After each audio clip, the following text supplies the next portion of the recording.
first reaction when I discovered I had CKD was really one of fear and anger. The treatment's very straightforward and simple, and there's lots of help out there. So it's just a matter of getting on with it. By looking after yourself, you can make a big difference in how you feel, and the better you look after yourself, the better people will be able to look after you. It's all about your attitude, because you have to know that you can do it, know that it's going to help, and look for the signs that come to show you that you're doing better. Chronic kidney disease, or CKD, also known as renal disease, is a serious and growing health problem in British Columbia. If you are diagnosed, there is a lot you can do to manage your condition. The more you know about CKD, the better you can work with your kidney care team to manage it. The goal is to stay as well as possible and to protect the kidney function you have for as long as possible. When I was diagnosed with kidney disease, I didn't know anything about it. I didn't even know what the kidneys did in the body. Your kidneys are located under your rib cage on either side of your spine. They are about the size of a clenched fist and are made up of more than 1 million tiny filters. Your kidneys are responsible for filtering out toxins produced by your body. These toxins are filtered from your blood through the kidneys into your urine for you to eliminate. The kidneys do a lot of different things. They help maintain a proper fluid balance, remove wastes, balance the body's minerals, regulate blood pressure. They also make hormones, which are important in making red blood cells and keeping bones and blood vessels healthy. If the tiny filters in your kidneys become damaged, over time toxins will accumulate in your blood. This will eventually make you feel unwell. You may notice that you have swelling in your hands and feet due to fluid buildup. Also, you may have blood pressure problems, feel tired, and have aches and pains in your muscles and joints. Some people have muscle cramps and restless legs. Others have nausea. Some people do not have many symptoms at all. I just found that I couldn't function anymore. I had no energy. I couldn't do a lot of stuff, and I needed to get done, so I had to do something about it. For me, the primary symptom was fatigue, but beyond that, I noticed I started to pee a lot at night, like 4 or 5 times a night. Before I was diagnosed, I really didn't have any symptoms I was aware of. I stumbled upon it really through a general medical test. My main symptom was that I had to pee a lot, and my pee was really foamy. And actually, both those symptoms I didn't realize were indicative of chronic kidney disease. There are several different stages of chronic kidney disease, varying from mild to moderate to severe dysfunction of the kidneys. Anyone with less than 60% kidney function should be monitored regularly by their family doctor. A simple blood test called a GFR easily determines your level of kidney function. Regular blood and urine tests will track your kidney levels. The key to managing chronic kidney disease in the early stages is treating the underlying causes like hypertension and diabetes. This means monitoring your blood pressure and your blood sugars and taking your medications as directed. You should follow dietary recommendations, exercise, and maintain a positive attitude as much as possible. It took me, I would say, about 3 months to get a grasp of the fact that this had happened to me and the wondering why and so forth. Once I realized that there were changes I could make that would manage the situation, I felt much better about it altogether. Just get on with it. Don't worry. There's lots of people out there to help you, and it's not that bad.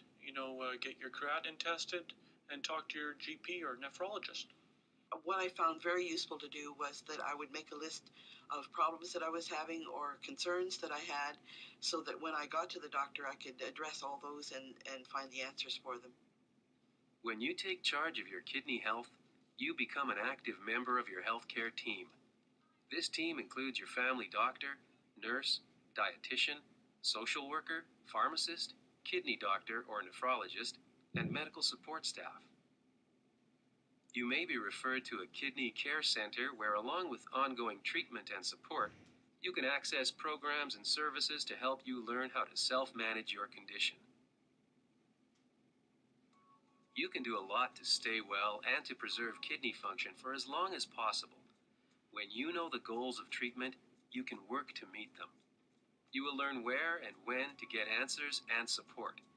You will develop the confidence to manage your own condition and make healthy choices such as quitting smoking, exercising regularly, eating a healthy diet, taking your medications, and keeping your medical appointments.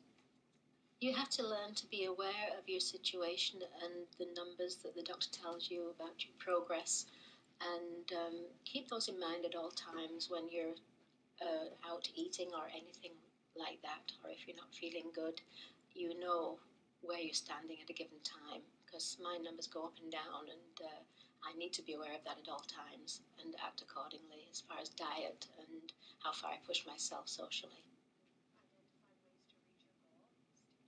Your kidney care team can help you learn to self-manage your condition. They will assist you in developing an action plan that sets realistic treatment goals. It's very good to talk to the kidney care specialist, to keep a good rapport with them, because any questions that you have, they can answer for you. And you need to ask those questions. You don't need to be afraid to call on them, because there will be things that will come up, new things that you're trying or some problems that you're having, and you need to talk to them and keep in good contact with them. Your kidney care team can show you how to track and prepare for appointments and how to manage your medications. Well, it's a little overwhelming at first because there were a lot to take in different doses and different times. But I found that for me, if I just lined them all up in the order and the times that I needed to do them, it worked well. If I went away on vacation, I usually put them in a day's dose in one baggie, and then I had them all separate, so it wasn't a big mess. But I know that the pharmacies will put them in bubble packages, and there's a lot of ways that you can handle it. You just have to find the one that works the best for you. Alternative medicine can be very helpful. In my experience, it was on occasion. However, I would say that you have to consult your GP, nephrologist, and pharmacist as to whether these things contradict the medications they've prescribed. Your kidney care specialists can also show you how to do home monitoring of your blood pressure, as well as how to understand your lab results so you can review them yourself. Understanding the numbers, the blood test that is, the dietary restrictions, the blood pressure is pretty straightforward. And the more you understand those things, the more you can take care of yourself. It's that simple. For lunch today, what are you thinking? Something light. Oh, hey, this looks interesting. A kidney care specialist can also help you make lifestyle changes, including making kidney-friendly food choices and staying active. Well, I found that having to change my diet was the biggest one. I had to eat less proteins, and I wasn't that used to eating a lot of vegetables. It took me about a year and a half to readjust, but I found now that it's very good. The hardest part was the diet changes, avoiding certain foods. I really had to be disciplined and completely avoid them. My family was really helpful with making certain changes. They even made sure that certain foods weren't present at mealtime, and it was really nice.